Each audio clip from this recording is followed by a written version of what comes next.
terkasih dalam Kristus Tuhan. Jumpa lagi bersama dengan saya, Suster Maria Salva PRR, dalam tema permenungan katekese kita kali ini. Tema katekese kita kali ini, bangkit untuk bertindak. Kita semua tentunya masing-masing mempunyai rasa ingin hidup tenang, damai, tidak ingin diganggu oleh orang lain. Kadang rasa nyaman itu membuat kita sulit untuk keluar dari diri kita sendiri, untuk keluar melihat situasi orang lain, karena kita lebih berfokus pada diri kita sendiri. Untuk itu, pada hari ini saya mengajak teman-teman, rekan-rekan orang muda yang terkasih untuk bangkit dan bertindak. Mari kita bersama melihat siapa orang yang perlu kita bantu dan kita temani dalam perjalanan hidup kita. Rekan-rekan orang muda yang terkasih, ada pepatah yang mengatakan lebih baik diterpa angin badai daripada diterpa angin sepoi-sepoi. Karena angin yang membuat orang rileks kadang berbahaya dibandingkan dengan angin yang menimbulkan badai. Angin yang sepoi-sepoi memang nyaman, enak, kadang membuat orang menjadi nyenyak dan tertidur. Tetapi berbeda dengan angin badai. Angin badai yang kencang akan membuat orang selalu berjaga-jaga dan berwaspada. Untuk itu teman-teman yang terkasih, sebelum kita melanjut kepada pembahasan kita yang selanjutnya, mari bersama kita melihat seorang tokoh iman yang memiliki rasa kepedulian dan juga rasa memiliki sangat tinggi terhadap orang-orang yang miskin, yang sederhana dan tidak berdaya. Ia adalah Monsinyur Gabriel Manek SWD. Oke, teman-teman yang terkasih, Monsinyur Gabriel Manek adalah seorang uskup pertama Flores dan uskup kedua Indonesia. Dia adalah juga pendiri kongregasi Putri Renya Rosari. Beliau adalah seorang uskup yang memiliki hati yang penuh kepedulian terhadap mereka yang miskin dan menderita, teristimewa mereka yang terbuang, yaitu para penderita kusta.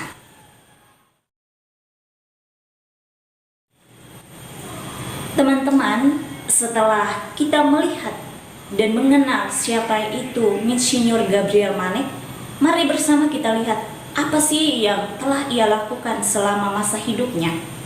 Terlebih dalam perjalanannya sebagai seorang uskup di Keuskupan Larantuka. Ada banyak hal yang telah ia lakukan. Ia berani keluar dari istana keuskupan dengan berjalan kaki, mengunjungi dan tinggal bersama mereka yang kecil dan sederhana, mereka yang terbuang, terlebih mereka yang menderita sakit kusta yang tidak diterima oleh masyarakat sekitar. Perhatian dan kepeduliannya terhadap sesama telah memberi sebuah rasa sukacita dan kebahagiaan bagi mereka yang dikunjungi.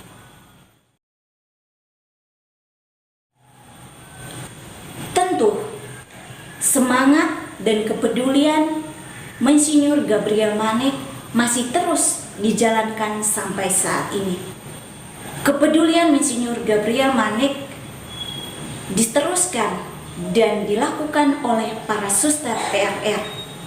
Para suster bukan hanya memperhatikan dan merawat, tetapi mereka juga pergi dan mencari di daerah-daerah dan di kampung-kampung untuk membawa kembali mereka yang tersingkirkan dan merawat serta memperhatikan mereka yang menderita sakit kusta.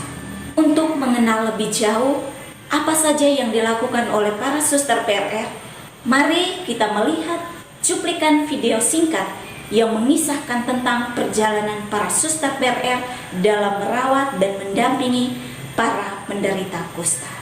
Ini adalah salah satu bidang pelayanan para suster PRR atau Putri Renya Rosari. yaitu pelayanan di bidang sosial. Dan yang teman-teman lihat di video ini adalah penanganan untuk orang-orang kusta atau yang biasa juga dikenal dengan orang-orang yang sakit lepra. Mereka ini ada yang disingkirkan, dibuang atau tidak diperhatikan, dibawa ke tempat yang tersendiri oleh keluarganya sendiri karena penyakit ini penyakit menular. Dan para suster PRR pergi mencari mereka di hutan atau mendapat informasi dari orang-orang sekitar bahwa ada orang sakit kusta yang disingkirkan atau istilah kasarnya dibuang ke tempat yang jauh. Maka para suster pergi mencari mereka dari tempat ke tempat, kemudian dibawa dan dirawat. Teman-teman bisa lihat bagaimana suster merawat mereka, membersihkan luka-luka mereka, memberi makanan, memberi pengobatan dengan penuh kasih dan penuh cinta. Melayani mereka sama dengan melayani Tuhan sendiri.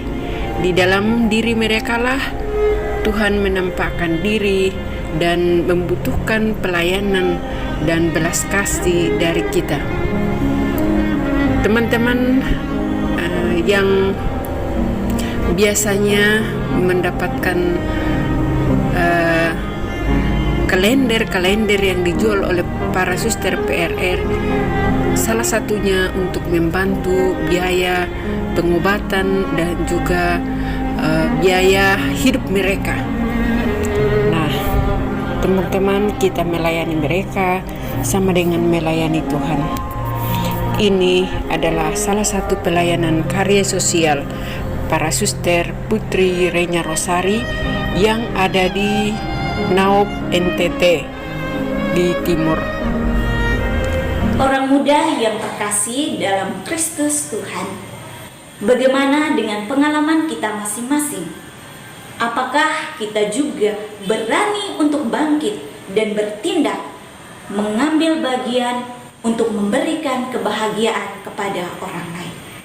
Teman-teman orang muda, mari bersama kita lihat apa tanggapan gereja dan harapan gereja untuk kita orang muda bisa bangkit dan bergerak menjadi pioner dalam memberdaya gunakan nilai kepedulian kepada sesama. Gereja mengajak kita semua untuk selalu membangun hidup persaudaraan yang rukun, saling peduli, dan membantu sesama. Paus Fransiskus mengajak kita semua sebagai orang muda untuk menjadi pelayan bagi orang lain. Menjadi pelayan bukan hanya siap untuk bertindak, tetapi juga hadir untuk mendengarkan sesama. Berjuang untuk menemukan kekuatan-kekuatan di dalam dirinya dan bersedia melayani sesuai dengan ajaran Kristus. Bukan hanya harapan yang diminta dari orang muda, tetapi gereja juga sudah lebih dahulu bertindak dalam hal ini dan mengharapkan agar orang muda untuk meneruskan dan melanjutkannya. Kita bisa melihat banyak gereja mempunyai program kerja tersendiri untuk memberikan perhatian secara khusus kepada mereka yang kecil dan menderita. Salah satu contoh kegiatan yang saya ambil adalah Segumubeng, berbagi nasi bungkus ala Gereja Kota Baru, Paroki Santo Antonius, Yogyakarta. Kegiatan ini juga melibatkan orang muda, bukan hanya yang beragama Katolik, tetapi lintas agama. Sebuah nilai kepedulian dan solidaritas yang diwariskan oleh gereja untuk orang muda, dan sangat diharapkan kita sebagai orang muda penerus gereja untuk melanjutkan dan meneruskan semangat karya gereja dalam kepedulian terhadap sesama. Paus Fransiskus dalam ensiklik Fratelli Tutti mengajak kita semua untuk berani membangun persaudaraan secara universal dan terbuka untuk keluar dari diri, membangun solidaritas, kepedulian, dan membentuk dinamika cinta kasih dengan orang lain. Paus mendorong kita untuk pergi keluar dari diri sendiri, untuk menemukan eksistensi lebih penuh dalam diri orang lain, dengan membuka diri terhadap yang lain sesuai dengan dinamika cinta kasih yang membuat kita terarah kepada kepenuhan yang universal. Menjadi saudara dan sahabat bagi orang lain berarti keluar dari egoisme untuk membangun relasi. Semua manusia memiliki benih kasih dalam dirinya. Kasih itu yang memungkinkan kita untuk berrelasi dengan sesama. Kasih menjadikan sikap seseorang atau kelompok menjadi inklusif. Kasih menjadi dasar dari semua kebajikan yang lain dalam membangun relasi dengan sesama. Dan sumber kasih ialah Allah sendiri. Untuk menjadi seorang pribadi yang berdaya guna, kita harus berani bangkit dan keluar dari kenyamanan. Karena dengan begitu kita akan menemukan banyak hal baru yang sebelumnya mungkin menjadi asing bagi kita sendiri. Kita akan menemukan banyak mutiara-mutiara yang berharga dalam diri mereka yang tersingkirkan. Seperti yang diungkapkan oleh Monsinyur Gabriel Manek SWD. Semakin kita dekat dan melayani mereka yang kecil dan sederhana, mereka yang tersingkirkan, semakin jelas kita akan melihat wajah Allah. Karena di dalam diri mereka yang kecil dan sederhana, disitulah Tuhan hadir. Rekan-rekan orang muda yang terkasih, jangan pernah putus asa. Masih ada hari esok yang menanti kita semua. Aku dan kamu adalah harapan gereja, masa depan bangsa. Mari bergandengan tangan untuk bangkit dan bertindak membawa perubahan.